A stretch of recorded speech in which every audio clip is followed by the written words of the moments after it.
puissante par les rôles qu'elle choisit et l'incarnation qu'elle fait de ses personnages, Laure Calamy s'est tissée en quelques années parmi les actrices françaises les plus demandées et acclamées.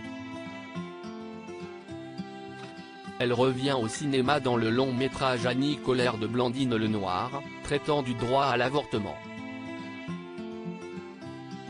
Elle joue une femme de 1974, ouvrière et mère de 2 enfants qui rencontre le MLAC, mouvement pour la liberté de l'avortement et de la contraception qui pratique les avortements illégaux aux yeux de tous.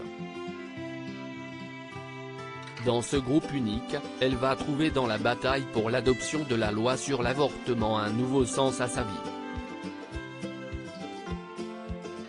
Un rôle parfait pour celle qui se donne corps et âme à son métier, comme le prouvent certains souvenirs chocs qu'elle a livrés dans son interview pour Libération. Jouer semble être inné pour Laure Calamy tant elle est habitée par tous les rôles qu'elle tient sur les grands et petits écrans. Elle fait également des éclats sur scène, elle qui a décroché le Molière de la comédienne dans un spectacle de théâtre privé, pour sa prestation dans Le jeu de l'amour et du hasard de Marivaux. La secrétaire passionnée de 10% varie ainsi tous les types de performances et n'a jamais peur d'aller très loin dans sa passion pour le métier de comédienne.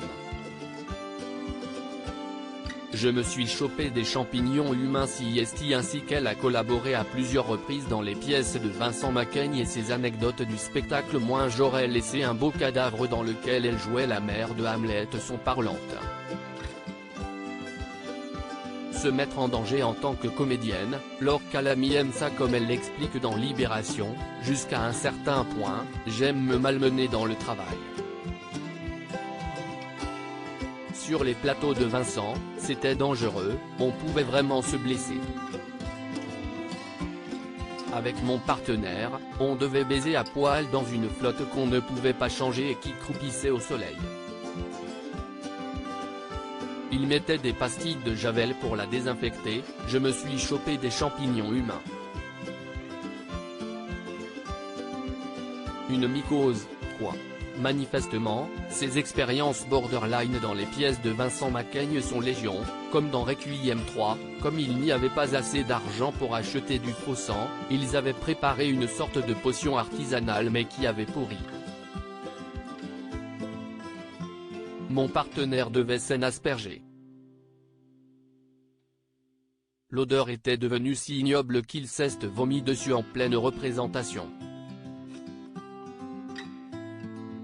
Il devait venir sur moi me violer longuement, il a juste eu le temps de me glisser, j'ai dégueulé, j'ai juste fait ok. J'ai failli vomir moi-même. Prête à tous les challenges, Laure Calamy a toutefois un point faible, elle est pyrophobe, si est à dire qu'elle a une peur pathologique du feu qui peut la mettre dans tous ses états comme l'avait raconté Catherine Nigel à son propos dans le JDD.